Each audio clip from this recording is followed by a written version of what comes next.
খেলছি। এই নাও তোমার পুতুল। এখানে আলিশা মামুনির সাথে বসে খেলো, আর আলিশা মামুনি যা যা বলবো ওইরকম ভাবে চলবা, কোনো দুষ্টামি করবা না, হ্যাঁ? আচ্ছা আয়শা, তোমার তোমার বেড়া পুতুল আমার বেরি পুতুল। বেড়া পুতুল বেরি পুতুল কি? তোমারটা আব্বা পুতুল, আমারটা আম্মা পুতুল। না, ওরা আব্বু আম্মু না, ওরা বেবি। চলো আমরা খেলি এখন।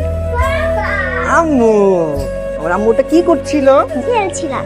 এ কি, তোমার পুতুলের চুল এরকম এলোমেলো হয়ে আছে কেন? ও হচ্ছে বেড়া পুতুল, এই জন্য ওর চুল এরকম। তোমার মেয়ে এসব ভাষা কার থেকে শিখছে? আলিশা মামুনি, তোমাকে পচা কথা বলতে বারণ করেছি না? হ্যাঁ, ওকে ধমক দিলে হবে? মামুনি যাও খেলা করো। যে ভাই একটু এদিকে আসো তো। যে বা শোনো, তোমার মেয়েকে তোমার বাসায় রেখে আসবে। ওকে না এনে কি তুমি এই বাসায় কাজ করতে পারবে? কিছু হয়েছে? দেখো, আমি তোমাকে দোষ দিচ্ছি না। তুমি একটা পরিবেশে থাকো, তোমার মেয়ে সেই পরিবেশে বড় হচ্ছে। তুমি হয়তো বুঝতে পারবে যে ওখানকার পরিবেশ আর এখানকার পরিবেশ আলাদা, কিন্তু তোমার মেয়ে তো সেটা বুঝবে না। মানে আমি বলতে চাচ্ছি, তোমার মেয়ের সাথে মিশে আমাদের বাবু উল্টাপাল্টা ভাষা শিখছে। প্রবলেমটা বুঝতে পারছো? জি স্যার। আমি জানি তোমার মেয়েকে তোমার বাসায় রেখে আসতে কষ্ট হবে। যদি তুমি না পারো আমাকে জানিয়ে দিও, তোমার 2 মাসের বেতন আমি দিয়ে দিব। তুমি অন্য কোথাও কাজ খুঁজিয়ে নিও।